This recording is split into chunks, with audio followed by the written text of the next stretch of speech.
வணக்கம். இந்திய தேசிய real estate builders land developer நிலத்தரகு நலச்சங்கம் ஐஎன்ஆர்பிடிஎம்ஏ திருவண்ணாமலை தெற்கு மாவட்ட தலைவர் டிவிஎம்எஸ் ஸ்ரீனிவாசந்திரன் பேசுகிறேன். வணக்கங்க.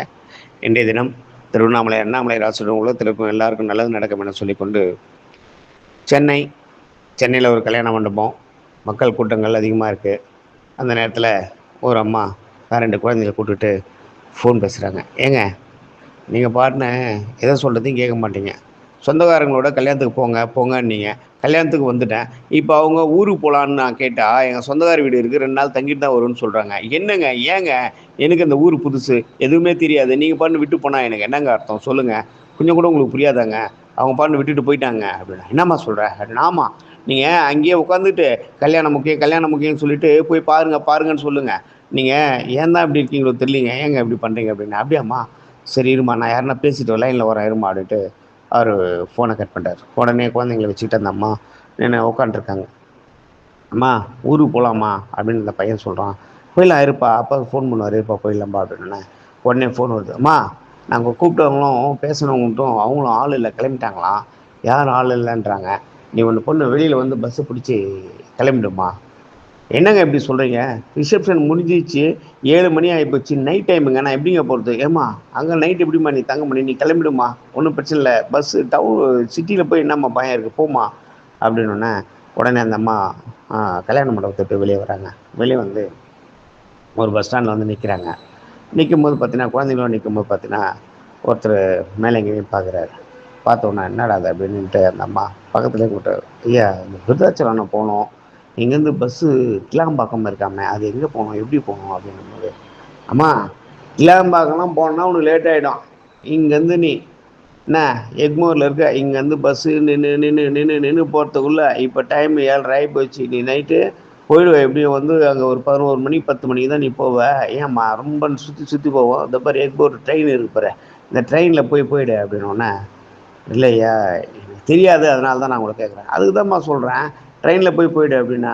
ஐயா, கிளாம்பாக்கத்தில் பஸ் நிற்குமாண்ணா? கிளாம்பாக்கத்தில் நிற்காது, அதை தாண்டி எஸ்ஆர்எம் நிற்கும். அங்கே நின்றுன்னா பஸ் வரும், கை போட்டு போயிடு அப்படின்ட்டு அவர் சொல்லிட்டு போய் நிற்கிறாரு.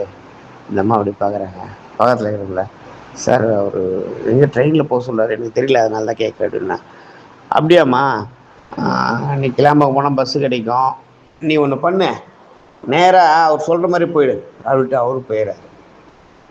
உடனே இந்த அம்மா நேராக ரயில்வே ஸ்டேஷன் போகிறாங்க. டிக்கெட் வாங்குறாங்க. டிக்கெட் வாங்கிட்டு நேராக, இது ஊருக்கு புதுசுங்க, டிக்கெட் வாங்கிட்டு எங்கே நிற்கணும்னா, நீ அந்த பிளாட்ஃபார்மில் போய் நில்லுமா அப்படின்னு சொல்கிறாங்க. 2ஆம் நம்பர் பிளாட்ஃபார்ம் அப்படின்னோடனே இந்த அம்மா அந்த குழந்தைங்களை கூட்டிகிட்டு படி ஏறி போய் அங்கே நின்றுட்டுருக்காங்க.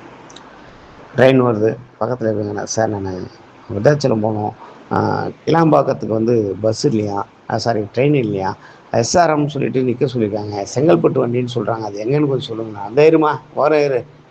ஏம்மா, நீ டைரெக்டாக அப்படியே பஸ்ஸில் போய்ட வேண்டியது தானே, ஏன் அப்படி வந்து இங்கேருந்து அங்கே போய் சுற்றிட்டு குழந்தைங்கள வச்சுன்னு எப்படி நின்று வண்டிக்காக நிற்ப அப்படின்ற மாதிரி சொல்லிட்டு ட்ரெயின் ஒருத்தர் ட்ரெயினில் சொல்லாரு. ஏறாரு. ட்ரெயினில் ஏறி எஸ்ஆர்எம் இறங்கி பஸ் ஸ்டாப்பில் வந்து நிற்கிறாங்க. பஸ்ஸு நிற்கும் போது 9 மணி, மழை ஆரம்பிச்சிச்சு, நல்ல மழை. மழையில் அந்த 2 குழந்தைங்களை அணைச்சி பிடிச்சிக்கிட்டு ஓடியாந்து கொஞ்சம் நேரில் அந்த ஓரமாக நிற்கிறாங்க, கடை ஓரமாக. என்னம்மா, அம்மா எனக்கு தூக்கம் வருதுமா அப்படின்னு ஒரு சின்ன பையன் சொல்கிறான். இருப்பா பஸ் ஏறி படுத்துக்கு சாமி அப்படின்னோடனே, இல்லைம்மா என்னால் முடியல, நிற்க முடியலண்ணா. ஏன்பா, நம்ம நேராக பஸ் ஏறினா விருதாச்சலத்தில் இறங்கினா வீடு அப்படியே பக்கத்துலேயே தானே கண்ணே, போயிடலாம், கொஞ்சம் இரு, அப்பா சொல்லிட்டாரு அப்படின்னா. உடனே ஃபோன் அடிக்கிறேன்.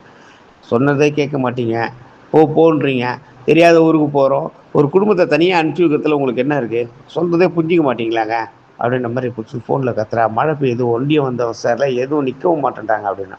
மறுபடியும் வண்டி வந்து போய் நிற்கிறாங்க. எந்த வண்டியும் நிற்காமல் ஃபுல்லாக போயிட்டே இருக்கு. உடனே ஒரு பஸ் ஒன்று வருது. வந்தோடனே இவங்க மட்டும் நின்றுருக்காங்க. அண்ணா எத்தனை பேருண்ணா? ஒன்று தான் நிற்குது, மழையாகுது, அதெல்லாம் பார்க்காத, வண்டி விடு, ஒன்றுக்கெல்லாம் போய் வண்டி நிற்காத, வண்டி விடுன்னா சல்லுன்னு வண்டி போகுது. உடனே அங்கே பக்கத்தில் இருக்க அந்த தள்ளுவண்டி கடையில் கேட்குறேன், அம்மா வண்டி எப்போண்ணா? இங்கே தான் நிற்குமா, இது வந்து பஸ்ஸு ஸ்டாஃபு தான், நிறைய டைமில் ஒரு சில டைமில் நிற்கும், ஒரு சில டைம் நிற்காமல் போயிடுமா, கவலைப்படாத, இருங்க, வண்டி நிற்கும், இருங்க, அவசரப்படாதீங்க அப்படின்ற மாதிரி அவரும் சொல்கிறாங்க. டைம் 10 ஆகுது. மழை நல்லா ஜோன்னு பெய்யுது, ஒன்றும் பண்ண முடியல. குழந்தைங்கள எதுவுமே அந்த ஓரமாக நிற்க வச்சுட்டு இந்த அம்மா நின்றுட்டுருக்காங்க. அந்த டைமில் பார்த்தீங்கன்னா மறுபடியும் பஸ்ஸுக்காக ஓடி போய் மழை கொஞ்சம் நிற்கும்போது ஓடி போய் நிற்கிறாங்க, கை போடுறாங்க. பஸ்ஸு நிற்காம போயிட்டு ஓவராக அந்த அம்மாவுடைய முகம் மாறுது. டைம் வந்து 11:30 12 மணிக்கிட்ட மாறுது. பஸ்ஸு நிற்காம எல்லாம் போயிட்டே இருக்கு. ஒரு பஸ்ஸு கூட நிற்கல. இப்போது நிற்கிற பஸ்ஸெல்லாம் வந்து பார்த்தீங்கன்னா, தனியார் பஸ்ஸு நிற்கிறாங்க. பெரிய பெரிய கோச் பஸ் நிற்குது. நின்றுட்டு அது கூட புக்கிங்கில் மட்டும் கூட்டு போகிறாங்க. இப்போ அந்த அம்மா மறுபடியும் போயிட்டு நிற்கிறாங்க. பஸ்ஸு நிற்கல. அந்த நேரத்தில் ஒரு போலீஸு பெட்ரோல் வண்டிக்காரர் ரவுண்ட்ஸ் வர்றாரு. ஏம்மா யார் நீ? ஏன் தனியாக நிற்கிறேன்னா? தனியாக நிற்கலைங்க. அதோ என் குழந்தைங்க 2 இதோ இருக்காங்கண்ணா. குழந்தைங்களா? இந்த குழந்தைங்கள எங்கேருந்து நீ கூட்டு வந்த? நீ யார்? நீ என்ன ஊர்? குழந்தைங்கள எதனா கூட்டின்னு போறியா? திருடின்னு வரியா? அப்படின்னு. ஏங்க என் பிள்ளைங்க ஐயா, என்ன இப்படி பேசுறீங்க? தம்பி டேய் அப்படின்னா, அம்மா சொல்லுமா. நான் ஓஹோ அம்மா தான் சொல்கிறேன்னா ரைட் ஓகே. சரி நீ ஏம்மா அந்த நேரத்தில் எங்கே நிற்கிற? ஏன் பஸ்ஸுக்காக கல்யாணத்துக்கு எங்கள் வீட்டுக்காரர் போக சொன்னாரு போயிட்டேன் ஐயா. அவர் வெளிநாட்டில் இருக்கிறாரு, போக சொன்னார் போயிட்டேன். இப்போ பஸ்ஸு கிடைக்கல ஐயா, ரொம்ப கஷ்டமாக இருக்கு ஐயா அப்படின்னு. அப்படியா? மழை டைமில் நிற்கவும் மாட்டாங்க. ஒரு சில பேர் தான் மனிதாமனத்தில் நிற்கணும், பதில் யாரும் நிற்க மாட்டாங்க. சரி இருமா வரேன் அப்படின்ட்டு இவர் கூட்டு போயிட்டு பஸ் ஸ்டாண்டில் நிற்கிறார். என்ன ஊருமா சொன்னேன்? விருதாச்சலம் ஐயா. ஒரு நிமிஷம். அங்கேருந்து போயிடுவாம்மா நைட் டைம்னா? இல்லை ஐயா, எனக்கு பஸ் ஸ்டாண்டாண்டே இருக்குது வீடு, நான் போயிடுவேன். அப்படியா அப்படின்ட்டு உடனே பஸ் வந்து கை போடுறாரு. என்னப்பா நான் வந்து போலீஸ் போகிறது அர்ஜென்ட்டாக இருக்கும்பா, நிறுத்துப்பா. அப்புறம் எதனா உனக்கு பிரச்சனை பண்ணுவாங்க, ஏன்னா எதனா கம்ப்ளைண்ட் பண்ணுவாங்கப்பா, நிறுத்துப்பா அப்படின்னோம்னா அது வண்டி நிறுத்துறாரு.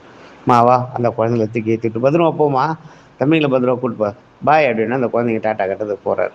போய் உட்காராரு.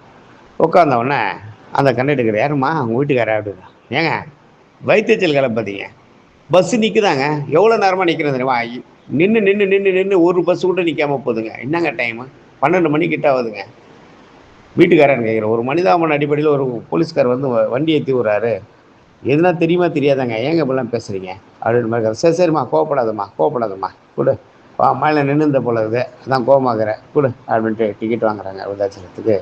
அந்த பசங்க 2 மடியில் போட்டு அந்த அம்மா தட்டி போட்டு, எங்கள் வீட்டுக்காரர் இருக்காரு சொல்கிறதையும் கேட்க மாட்டார், சொந்த பந்தங்களுக்கு ஏன் அங்கேருந்து அப்புறமேட்டு வீட்டில் கூட போய் கொடுத்தா என்ன அப்படின்ற மாதிரி அந்த மொழி பணத்தை கொடுத்தா என்னன்ற மாதிரி அந்த பக்கம் புலம்பிட்டு அந்த குழந்தைங்க தட்டி பார்த்துன்னு அந்த குழந்தைங்கள பார்த்துட்டு வண்டி போயிட்டுருக்கு.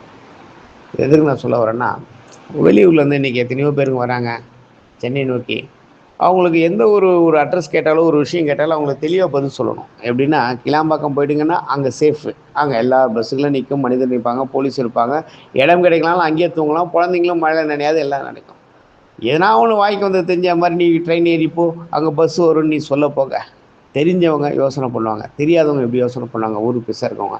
பாவம் அந்த அம்மா வந்துடுச்சு, தனியாக வந்து பாவம் அந்த மழையில் அவஸ்தைப்பட்டு எவ்வளோ டென்ஷன். ஏதோ ஒரு நல்ல போலீஸ்கார் வந்தார், பேசி கீசி கரெக்டாக வண்டியில் ஏற்றி விட்டு போகிறார். நல்ல மனிதர்கள் எல்லாமே இருந்துருவாங்களா? சொல்லும் பார்க்கலாம். அதனால் தயவு செஞ்சு இந்த டிரைவருங்க யாருன்னா மனிதர்களை பார்த்தா முதல்ல வந்துட்டு நிறுத்துங்க. அதுவும் இரவு நேரத்தில் 8 மணிக்கு மேலே நீங்கள் எப்போ வேணாலும் பகலில் நிறுத்தாம கூட போங்க, உங்களை நான் வேணாம் சொல்ல. ஆனால் நைட்டு 7:30லேருந்து 8 மணி வரையும், 7:30லேருந்து நைட்டு ஃபுல்லாக 8 மணிலேருந்து பப்ளிக் அந்த நிற்குது அந்த அம்மா, யாரையும் அதை ஏற்றிட்டு போகிறதுக்கு ஆள் இல்லை. அதனால் எந்த சூழ்நிலையும் பப்ளிக் யாராக இருந்தாலும் சரிங்க, இரவு நேரத்தில் பெண்ணாக இருந்தாலும் ஆணாக இருந்தாலும் தயவுசெய்து டிரைவர் கண்டக்டருக்கு சொல்கிறேன், அவங்களை நின்று ஏற்றிட்டு போங்க. எனக்கு இதுதான் ஸ்டாப்பு, நான் எக்ஸ்பிரஸ்ஸு, சூப்பர் எக்ஸ்பிரஸ்ஸு, சூப்பர் டீலக்ஸுன்னு சொல்லி போயிட்டே இருக்காதீங்க. ஒரு நாள் உங்கள் குழந்தை குட்டி நடுரோட்டு இப்படி நிற்கும், அன்றைக்கி உங்களே இதே மாதிரி யாரா ஒருத்தவங்க நிறுத்தாமல் ஏற்றாமல் போயிட்டே இருப்பாங்க. அதனால் எல்லாரையும் மனிதராக மதிங்க. அதே நேரத்தில் அட்ரஸ் சொல்கிறவங்க தெளிவாக அட்ரஸ் சொல்லி அவங்கள அனுப்புங்க. தெரியாதவங்களுக்கு வந்து இப்படி தான் போகணுன்னு சொல்லுங்கள். நீங்களாக ஒன்று சொல்லி அவங்கள ஒரு இடம் திசையை மாற்றி விட்டிங்கன்னா அதை இப்படி தான் அவசரப்படணும், அந்த அம்மா அவசரப்பட்ட மாதிரி. அதனால் கேட்குறவங்களுக்கு ஒரு தெளிவான பதிலும், நிற்கிறவங்களுக்கு நின்று அவங்கள பஸ் ஏற்றிட்டு போகிற மாதிரி ஒரு செயல்பாடு விஷயங்களை என்ன சொல்லிக்கொண்டு, டிரைவர் கண்டக்டர்களை கேட்டுக்கொண்ட ஒரே ஒரு ரிக்வஸ்ட்டு, தயவு செஞ்சு பப்ளிக் நைட்டில் எங்கன்னா பஸ் ஸ்டாப்புக்குன்னு நின்னாங்கன்னா அவங்கள ஏற்றிட்டு போங்க. முக்கியமான விஷயம், அவங்களுக்கு பாதுகாப்பு என்பது இரவு நேரத்தில் இருக்காது. அதனால் கண்டிப்பாக கூட்டிட்டு அவங்க போகும் இடத்துல எட்டு போய் இறக்கி விடுங்கன்னு சொல்லிக்கொண்டு மிகவும் தாழ்மையுடன் கேட்டுக்கொள்ள நன்றி, வணக்கம்.